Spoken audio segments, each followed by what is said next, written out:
All right, we are live. This is Dr. Jason Dean, Revolution Network, and I am here in my, let's see, Wednesday afternoon, 2 o'clock time slot, and I am speaking to someone who actually is very important to me, but also is very important to everyone in the country, and I'm going to go into the reasons why. But first of all, Dr. Drew Montez Clark, welcome to the show, my man.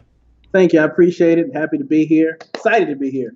Absolutely. I love it. Now, the reason I say he's important to us is, well, he is running for District 80 representative in the Florida state legislature. But now some of you may go, well, he's in Florida. It doesn't really jive with me. I might be in Colorado or California, whatever it is. No, it does, because you need folks like this gentleman running in your areas as well for your state legislators, because I think you would agree with me, Dr. Drew, is the fact that politics starts locally, because everything happening at the federal government right now, one of the reasons we're in a mess we're in is because people are not paying attention to local politics and people are not running for public service. So give us a little background on you, because I think rumor has it you're just like me, you're a chiropractor. But give us a little background on you, where you're from, what you do, and all that good stuff.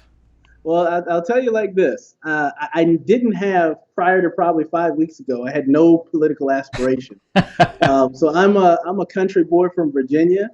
Um, I met a city girl from New York. My wife's from New York, and then three kids later, here we are. Right? So I am a chiropractor.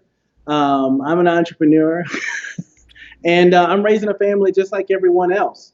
And as you said, I thought there was this tendency for us to overlook state and local politics. Like, we look to presidential campaigns, we may look to governor races, but we get to the last 2 weeks and we have 50 other people, 50 other names, and now we're trying to figure out who those 50 other names are. But in actuality, those 50 other names are the very people who can directly impact our lives the quickest.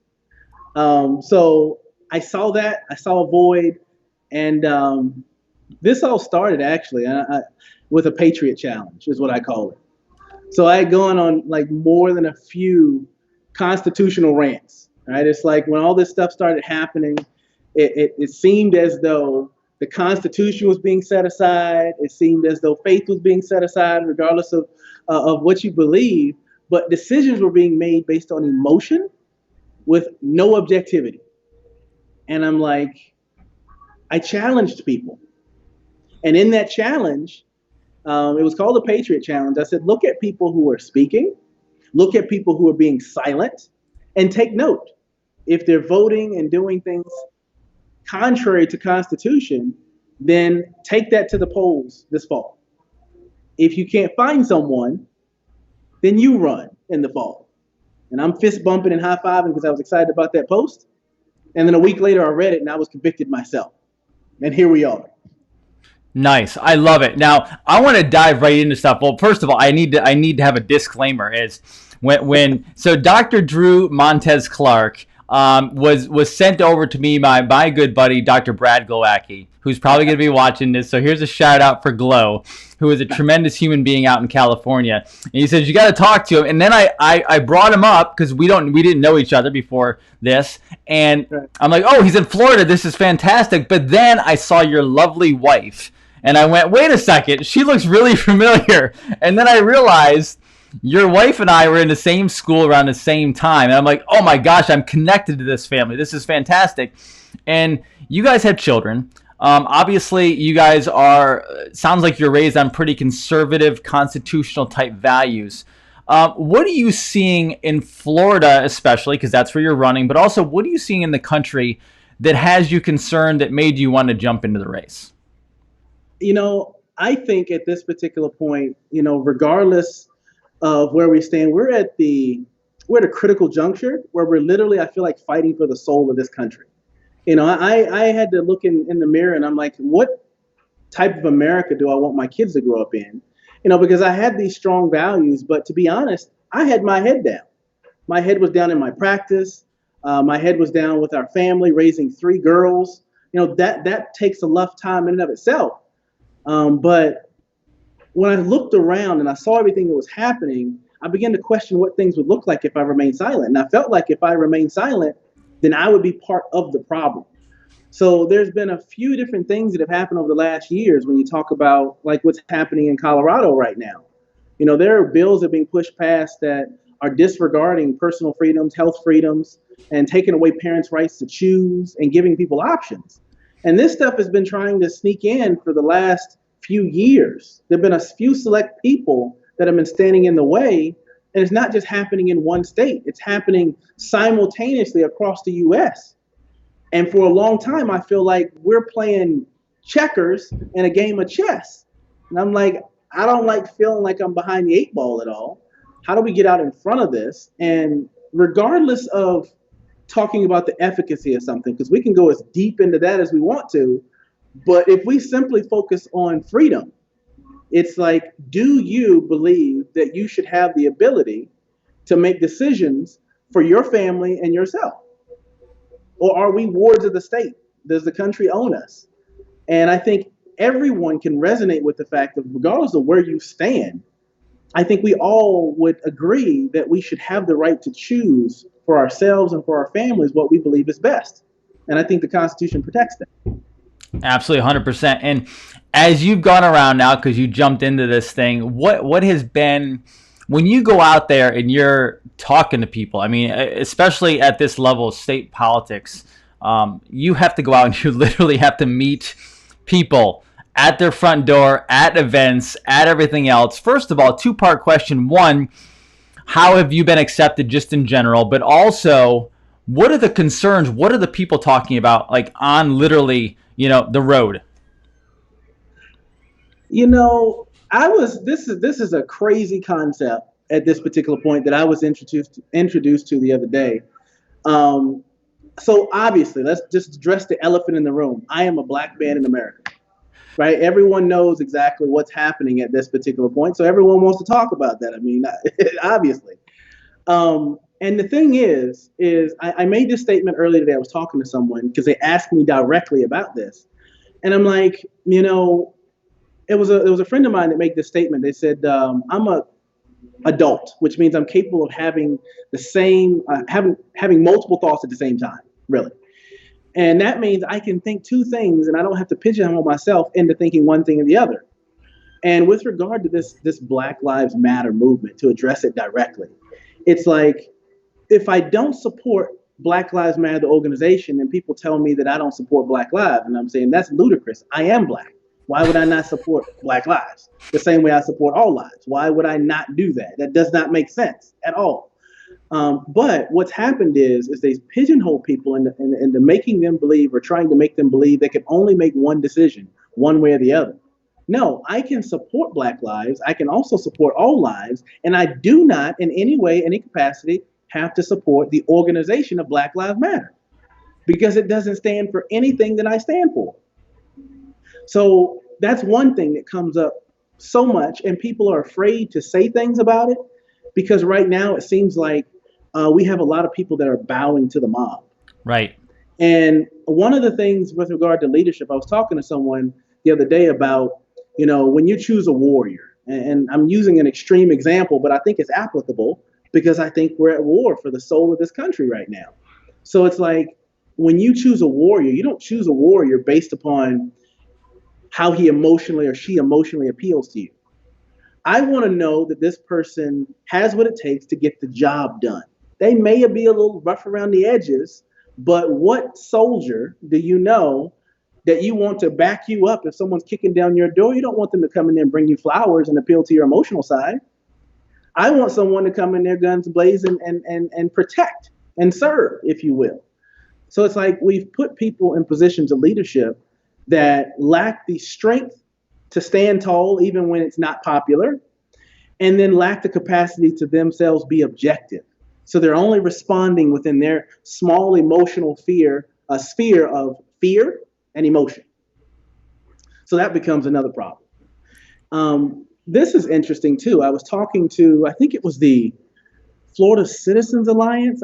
I've spoken to so many different people, but they were talking about the educational aspect. And what they were referencing was that in the state of Florida, and I think this was in Collier County, if I'm not mistaken, but they had identified 24 books that were present in libraries within Collier County, school libraries. And they all met the criteria for basically pornography. 14 of those 24 books were in relationship to LGBTQ. And they were like, this is right here in the public school system. And I'll kind of tie this back in a second. And some of the books were rated at 3 years of age and older, right? So they showed me this one particular book. And what it did was it took worms, and we know that worms are asexual, right? Yeah. The whole premise of this book is to take two worms, and then the whole book was about them wanting to get married and then having to choose and decide who was going to be the man and who was going to be the woman. Now, this was a book geared towards a 3-year-old. I mean, it had big pictures, 2 sentences, and this is in libraries in this country. And I'm like, wow. So it's like, if I want to push an agenda, here's what I know. I am not going to change Dr. Jason Dean. He is pretty set in his ways, right?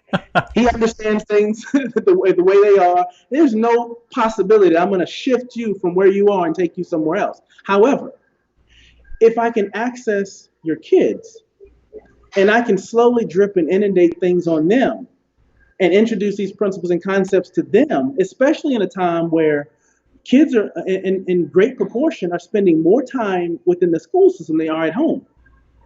So now they're inundated with this more so than they're inundated with whatever their parents' belief systems are. And I can't tell you how many families I've met where the parents are staunchly conservative and then their kids is about as far liberal as they can be. How does that happen? School system. Where did it come from? All school system. So here's what I know. I don't have to change you if I can access your kids, and eventually they're going to be the people who are voting. So education becomes a ground that we really have to also really look at if we're really trying to make a shift and make sure things go in the direction that I feel like they need to go. Perfect point. And I've been kind of preaching that a little bit is really we got to get to the kids, because there's a lot of, from let's say 40 and up, 40 years old and up, and it's not all of them obviously, but my generation and up, your generation and up, we tend to be a little bit more conservative probably because we come from the baby boomer generation who is much more conservative. Right. However, they get to the kids and they can flip everything if they get to the kids, and then we're sitting in a Marxist school system who is preaching people liberal ideology, etc. But I want to hit on something which is fascinating. And so you're running for state legislature in Florida, but yep. I think it's crazy, and confirm this for me, because I think this is what I heard you say is, even though that's the case, when you're out and about, you have people trying to box you into a corner on the Black Lives Movement because you're black. That's insane to me. Absolutely. It's insane to me, I mean, to be honest. And, the weirdest thing to me is this. Look, I was raised, not to see color, and I really embody this whole principle that I judge people based on the content of their character, literally. I know it's a quote, but literally. But it baffles me how someone will sit there who doesn't look like me, who has not walked in my shoes, will tell me how I'm supposed to feel about what happened with Rashad Brooks. Or what comment someone made that they think is racist. And I'm like, well, how are you going to tell me how I'm supposed to feel? And you're not in my boat. And if we make it about, the race right now, you're not black. And you're going to tell me how I'm supposed to feel. That does not make sense. It doesn't compute to me at this particular point. But we have a lot of people that are running around emotionally responding to things. And I get it. I get being upset, but there's a big thing in my household that I grew up with and that we embody right now, and it's called personal responsibility. And that is that I was raised with the notion that I cannot point a finger at anything or anyone else, because when I do this, 3 point it back at me, until I first address any and everything that is within my power that I can change. And I think the overwhelming majority of people, if they take a step back and they do that, what they'll understand is this is not systemic. Are there racists? Absolutely there are. Is the system systemic? No. Constitution is colorblind.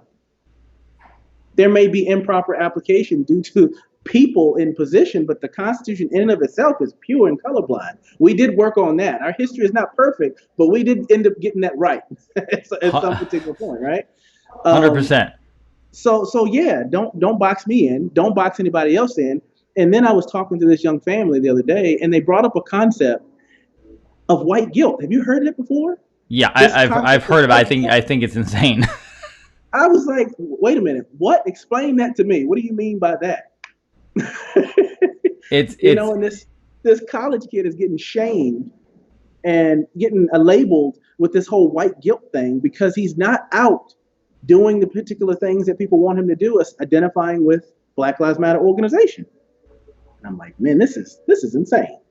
completely insane. Now, I want to make a point first before we head into the next thing, but the point is, so Dr. Drew and I are both chiropractors. His wife's a chiropractor. My wife's a chiropractor. If you put all of us in a room of our group of chiropractors, you would find white, black, Asian, Hispanic, gay, lesbian, who knows? Like, let me tell you, when you're talking about the chiropractic profession, you're going to get a diverse amount of people. And it's funny because if you got the group together, we may not even agree with everyone else's background or ideologies, but guess what will happen? I guarantee you that room is going to hug each other. They're going to shake hands. They're going to sit there and they're going to talk to each other, and it's going to be a good, positive outcome, and everyone's going to leave still being friends. Would you agree with that, sir? I would agree with that. I would agree with that. And that's why I say I love chiropractors, because we take into consideration that we may not agree with that. And I'm not saying it's just chiropractors. There's a lot of people out there that do that, but that's one of the things I love about our profession is we accept everybody. We don't have to agree with everybody, but we love each other in the end, and it's all about getting a body or a person healthier. That's really what it comes down to. Now, Right. I want to dive into Florida. And as I dive into Florida, I don't want anybody on here to jump off, because you may say, well, he's from Florida. It doesn't really impact me. Not true. The things he's going to talk about right now, his visions, what he wants to change in our state or keep in our state, the same things are going on in your state. And you're going to have to find your local representatives who are willing to do what Dr. Drew is doing here. So, in Florida, sir, what are some of the things that you're running on? Values, policies, you name it. Give us a background on that. I think the first thing that we have to remember, and this was part of my constitutional rant, one of many that I went on, and that is that I need people to understand where the power in the government comes from, right? So it's like we all used to take civics, and it was a big thing. We used to say the Pledge of Allegiance every time before class.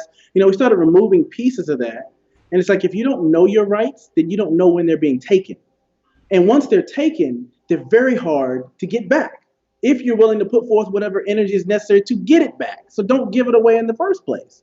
But fundamentally, when we talk about that, we have to understand that the power the government derives is from the consent of the government, right? So that means the power that the government yields, they only have it with the consent of the government. That's the consent of the people. So we have to understand the power rests within us. And what happens is because we don't know that, and then people get in these positions of power, and they're sitting in their ivory towers, and they believe that they are the ones that are leading. When in actuality, it should be the other way around. We need to remember that first and foremost. When you talk about Florida, we have, let's talk about the shooting that happened in high school not too long ago, and the bill that transpired as a result. It's ludicrous to me. Because when I read the Second Amendment, for example, when we talk about the right to bear arms, there's a specific phrase that comes to mind. It says, shall not be infringed upon. And then you look up that word infringed. Both my parents were educators. So I was taught at a young age that words carry meaning.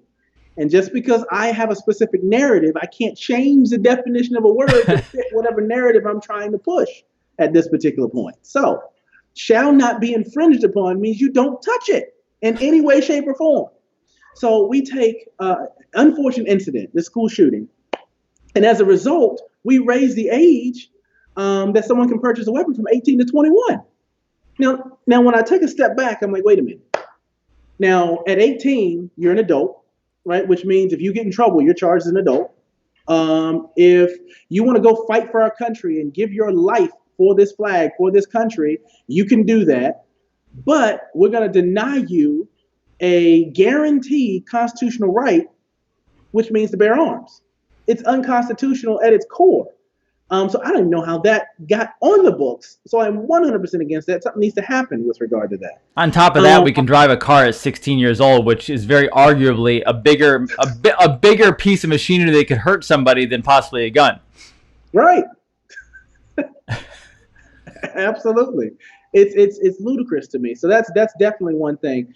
We talk about healthcare, and healthcare and education are two areas that are my affinities. Like I have an affinity for both of those things for obvious reasons. But when we talk about healthcare, I was talking about a concept the other day, even about how our response has been to, let's just say, this whole COVID thing. There's checks and balances within every system. When you talk about legislative, judicial, and the executive branches, they exist and they provide checks and balances so we get a balanced, united front. Police, local law enforcement, the same thing. Explain to someone the other day the difference between the police chief and a sheriff. And what the thing is, I've run into a few sheriffs, I think, well, deputies didn't really understand that there is a distinct difference. And I compared it to like an MD and a DO, right? Because at some particular point, and now it's very hard to tell a DO from an MD because they've kind of been enveloped into the same Right. ideology. And I think that's beginning to happen with sheriffs. But anyway, we can get into that later, but that's the concept that I think is important. Healthcare, there's, let's just say, with regard to this response, we have epidemiology, flatten the curve, don't let the hospitals get overrun, that kind of jazz. Okay, cool. We have allopathy. We're going to treat everything with drug surgery. We're going to find a vaccine. Okay, whatever. And then there's this whole other concept of vitalism. And the problem is why this approach was so one-sided was the fact that we were missing one leg, let's just say, out of a three-legged stool. We were missing the vitalistic principle. We weren't talking about the soil at all. We were only looking at and pointing at something externally instead of looking from within. So we did not have a conversation with people with regard to how they could support their immune system, how they could increase the likelihood that they would have a favorable response, even if they did get infected at this particular point. That was missing. So I think with regard to healthcare, everyone talks about access to healthcare. I don't think the problem is with regard to access. I think a huge part of it is a complete education on what healthcare really is and making sure everyone is sitting at the table. And at this particular point, I'm not even saying one is going to be above the other, but I'm just saying that without all three, you cannot present a united, balanced approach with regard to solutions. That makes sense. Right? What are the biggest challenges? Now, obviously, you threw yourself into this race, obviously, and one, by the way, I just applaud that because you're a husband, you're a father, you're running a business, you're a doctor, you see patients, etc. And a lot of people ask me the same things, like, how do you do all the stuff you do? And I just go, at the end of the day, like, because it has to be done. It is what it is. I mean, if someday running for office is thrown in, I guess I'll just find time to do it. What are some of the things that you... I fell asleep last night filling out a survey at 3 a.m. on the floor. That's right. So you worked all day, see people, you're a dad, you're a husband, and then you fell asleep at upwards of 3 a.m. filling out information on what you're doing of running into public office. So my question was going to be, what are the challenges for anybody out there who's thinking about doing this? Because honestly, at the end of the day, we need good people running for office. What are the biggest surprises, but also the biggest things working related you've had to do in doing this and jumping into this race? I took something from my wife with regard to this because we had a conversation when we had kids, and we're talking about how kids just make you more efficient. All right. So before you have kids, you think you're busy and you're like, oh, okay, I don't know how I'm going to get all this stuff done. And you have one and like, okay, I'm juggling this. And you have two and three, and you don't see how in the world it's going to ever work, but then it works. And what happens is you become more efficient. So at this particular point, time is the biggest commodity that you could ever have. And you have to really be strategic with your time at this point. But, I think this is something just like teaching. I think it's something that you're called into. And I don't think everyone is called into these roles, but they have to find how to support, right? Some people are not designed to be up in front. They're not wordsmiths. They can't put things together and articulate points well, but they're very knowledgeable. So you have to figure out what your role is. I think that's the biggest piece. The more I'm into this space at this particular point, I love what I do. I love chiropractic, even if it's for the education I got from my own family. I love chiropractic, right? Um, and but at the same time, there's always something else. And I think this is the problem the one problem I may have is sometimes I think in chiropractic we think way too small, and everyone is concerned about being a big fish in a small pond. No pun intended, but I think we need to think bigger and need to break outside those spaces and understand that all of us have a unique role to play in our progression forward. Some of that's going to be inside the profession, some of it's going to be outside the profession. All right. So if you're one of those people who possess the capability to step out and span outside the chiropractic space, then do it. If you're one of those people that don't have time or resources or don't have interest in that, but you're wildly successful, put your money behind them because they're people that identify and with your values and will push the concepts that are important to you forward. So you have time, you have money, and we have to figure out how you best fit into the solutions that we need to bring moving forward, if that makes sense. Absolutely. What are the, say, biggest one, two things you want to go after and handle when you get elected to District 80 in Florida? Right. I so there you go. I like speaking things into existence. So That's that's right. cool. But I think fundamentally, I would love to see, like I said, this vitalistic principle at the table. I would love to see something like universal health savings accounts. I want to incentivize people for doing the right things and wanting to take care of themselves, and not pointing and depending on someone else to do it, and giving you any kind of incentive that we can to do so. I think education is really big. We need to make sure that people have access to quality education. I think school choice is very big. The state of Florida has done a great job with that. We want to continue expanding upon that, especially for some of the lower socioeconomic communities, to make sure they have access because education equals opportunity. All right, even if it's for expanding the thought and the framework with which you look at the world and helping you understand that there is something bigger and anything is possible at that particular point. So that's another point. And then Constitution, I'm really big on. So when I see infringements on that, I want to go after anything in that particular point that's unconstitutional. I brought up that law that happened after the school shooting. That's something for sure that we want to get taken care of. I am not a fan. I know there was just a Supreme Court ruling on the expansion of discriminatory rights to include sexual orientation and gender identity, that kind of thing. I think that's a big thing that we need to tackle head on. I was not a fan of that expansion. That has been pushed in here in Florida too. So I think that's something we need to talk through as well. But those are probably three or four of the top things that I really want to address. Now, outside of those, we have a new thing that's emerged that I don't think we've seen the end of yet, and that's all this unemployment and the business climate has really been affected by everything that's happened over the last 6 months. So that is something that we're going to have to push to the forefront to figure out what the solutions are in that. But it's a big issue. Well, and you'd be on the forefront of that too, because I'll be honest with you. Obviously, and the reason why I want so many people to be watching this, even if they're not from Florida, is where Florida goes, a lot of rest of the country follows because New York, California, very liberal states, obviously, and they might flip. Who knows? But Texas is very red. They've been trying to flip Texas for a long period of time. The same thing with Florida. If we had gone blue for governor the last go around, we could have had some major issues there. But where Florida goes, a lot of times the rest of the things go. And one of the big things about Florida is economics. I mean, we have no state income tax, and that's one of the reasons people come here is because we're actually a pretty wealthy state in general. You run a business. What are some of the things that you could see Florida doing even better to actually be, in a way, a mentor to other states out there? All right. I mean, I think fundamentally, I was looking at, because I had a question that was asked to me the other day, and I used two comparisons, especially because people were attacking Governor DeSantis for some of the decisions he made. And this was surrounding the economic climate. And I look back at the last 5 years, and we had a 12.2% increase GDP over the last 5 years. And then I looked at and compared that to New York, which had a 6.6% increase in GDP. But then I look at the net position of both.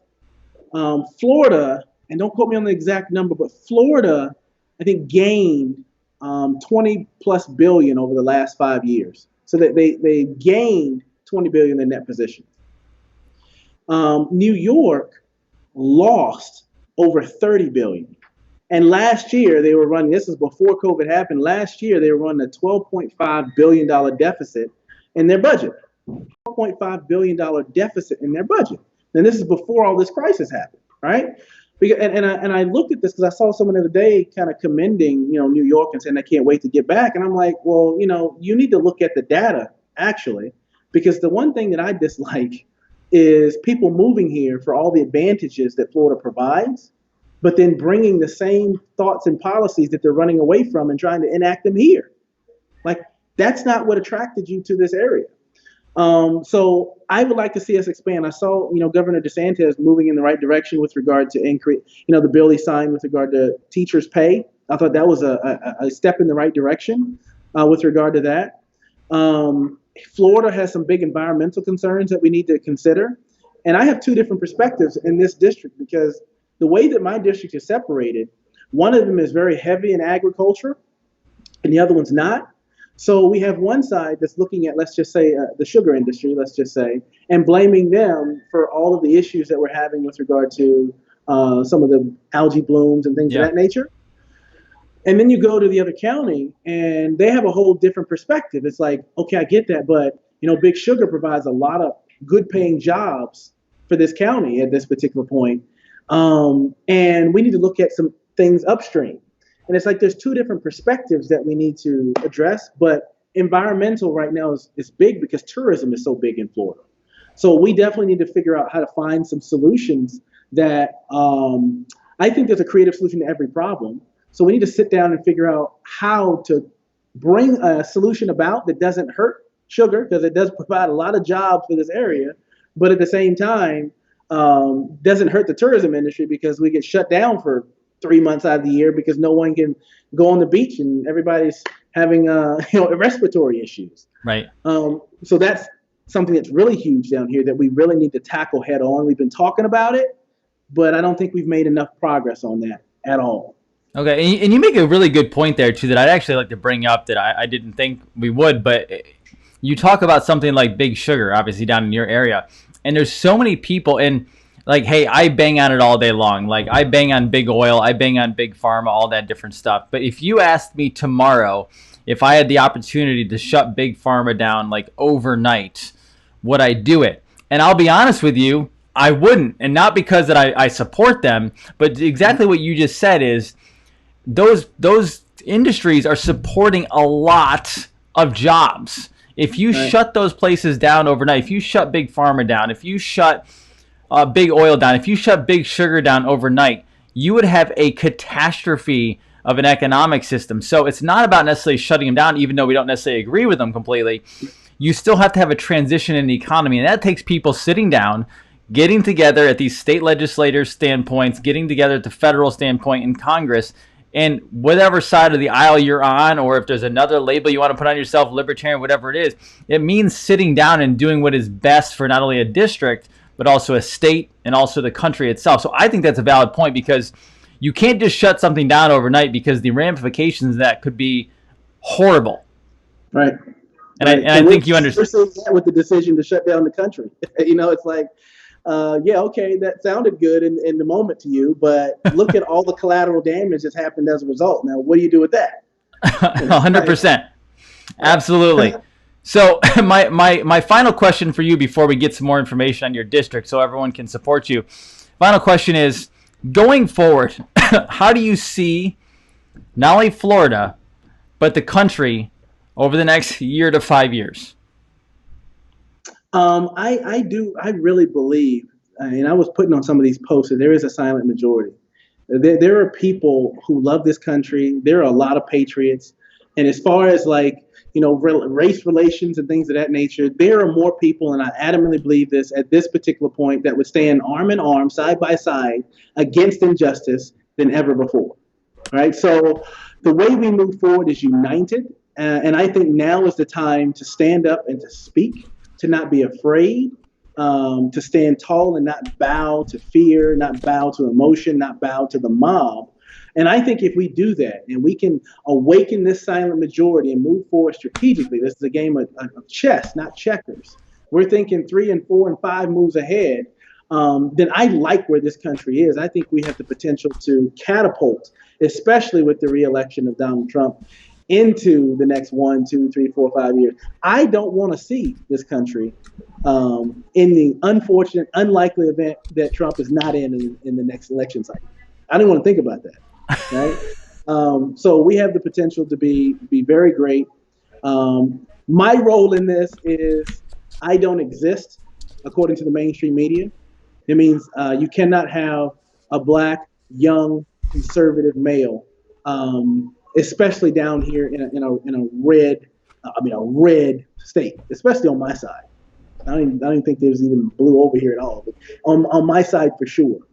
But here I am. I exist, and it takes people like me. And when I say like me, I'm talking about younger people. I'm talking about multicultural, multi-ethnic people coming out and exposing what is being the narrative that is wrong, that they don't say that don't exist. I was speaking to a Cuban American the other day, and in the Cuban culture, they are extremely conservative. Right.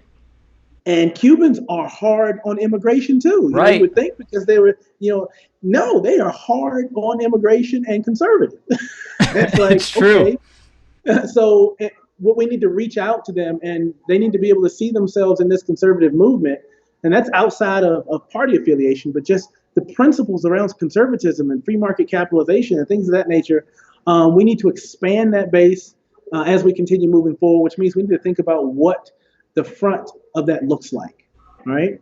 And put people in place that have the capacity to be objective. So like you said, you got to sit down knee to knee, aisle to aisle, be confident enough, secure enough in who you are and what you believe, not to bend, but to move forward with objective, constructive conversation across the aisle to arrive at a mutual solution that benefits everyone. Right? So the problem is we get up there with people who are not solid in who they are, and who can be bought, or they're too emotional that they can't sit down and come to a bipartisan agreement, let's just say, that mutually benefits everyone. I don't have to like you to respect you. And to be quite frank, respect runs much deeper than whether I like you or not. So we need to think about that capacity, stop putting people in positions that lack the capacity to be objective. You're such a sane mind. It's so shocking when you know what? I am not gonna announce myself or anything. However, we need more doctors in office because doctors have to go by objective findings. Like we can't, like, in our offices, it doesn't even matter if you're a medical doctor or a DO or a DC or an ND. It doesn't matter. Like, we have to go by objective finding. Either the person is getting better or they're not getting better. And if something's not getting better, you have to change the course of action and make it better. So, like, it's so amazing. Now, let everyone know, where is District 80? What does it cover? And what you need from them, because we are ready to support you. I appreciate that. Ultimately, what I want people to understand is exactly what you said before. This is not about Florida. We have to understand that Florida is a swing state, by the way, and I'll reference, kind of what's happening in Colorado right now. I had a lot of friends that I knew went outside the Capitol, and they were adamant about freedom and health freedoms and that kind of thing. And bills still passed, through the House and the Senate. And at this particular point, while the Constitution gives us a right to peacefully assemble and address our grievances and protest in any capacity, we need more people inside the chamber, not just outside. Right? Not saying we don't need both, but we need more people advocating during those sessions, not outside trying to figure out how to get in. And that's valuable for any state at this particular point. So not only am I representing District 80, which is basically Collier County, all of Hendry, so that's Naples, Immokalee, Clewiston, all that down here, all the way up to LaBelle. So all of that is my district. But I now become a voice in the House for these principles that I've spoken about. Yes, I'm representing my district, but at the same time, I am a conservative voice that stands for freedoms, that stands for the Constitution, and I will fight for everyone's right to make decisions they feel are best for themselves and their families. Pure and simple. So we're mounting an effective defense down here. It takes money to do that, ultimately. So, like I said, people can get involved in a multitude of different ways. If you have the capacity to be objective, stand eye to eye, knee to knee, stand in the gap and bridge the gap so we can move forward together based on the Constitution, right, underneath the umbrella of the Constitution, then get out and run. If not, pick someone, find some people, not even someone, find people that embody those principles and put your money behind them. Because they're the ones that are going to represent and ensure that the America you live in tomorrow is the America that you grew up in. And that it's even better than the one that you grew up in, because we still have ways we can go to improve upon. We can always improve upon things. So I think it's super important to understand that. So I'm going to ask for your support, and I'm going to ask you to get behind, because I love the things that you love. From a chiropractic standpoint, if you understand the vitalistic principle, you understand the detriment that a subluxation provides to the body, and you can remove that, prove that you removed it, and free up the life force within that person to express life the way it was intended, you're my friend. We don't have to do everything exactly exactly the same way, right? But if we can build on that one principle, then we have something collectively to talk about and to move forward with.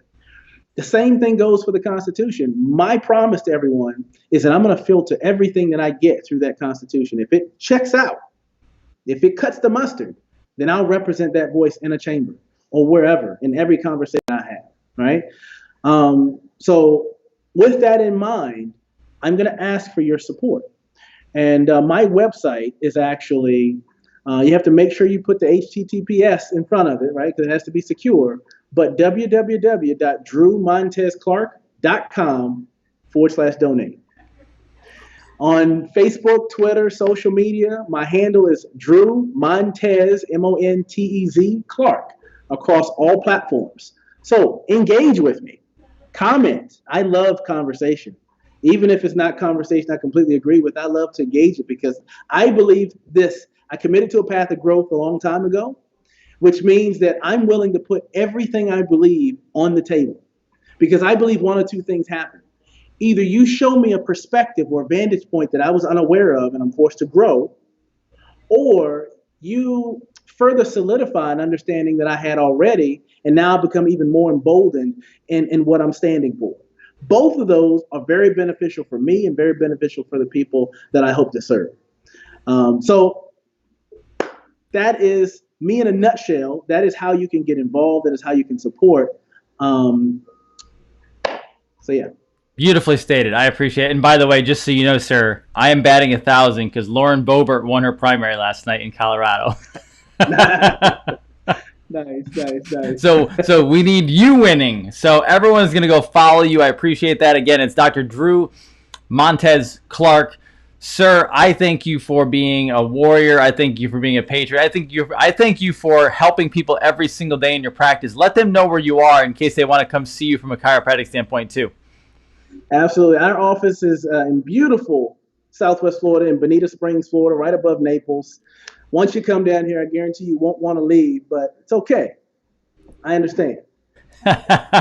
Wonderful. Him and his wife are amazing people. My wife and myself are going to be having dinner with them in the very near future, because now that I know that, especially now that I know that I went to school with his wife, this is phenomenal. So we're already connected. We're already family. So this is fantastic. Right. But sir, thank you, and thank her for supporting you going through this whole thing as well, because I know it doesn't just take one person, as a team. So thank her for that as well. Absolutely. She was up till about 2 a.m. too. She conked out at 2 a.m. So I fully understand. Dr. Drew Montez Clark, thank you again for being on Revolution Network. I appreciate it. We are behind you. Let us know if you need anything. Okay, sir? Thank you very much. You all have a blessed day. All right. Have a great one. Guys, go make this video viral. Spread it around the country. Let everyone know what can happen in Florida and needs to also happen in the rest of the country. And we need to support these amazing constitutionalists like Dr. Drew Montez Clark. Have an amazing, wonderful day.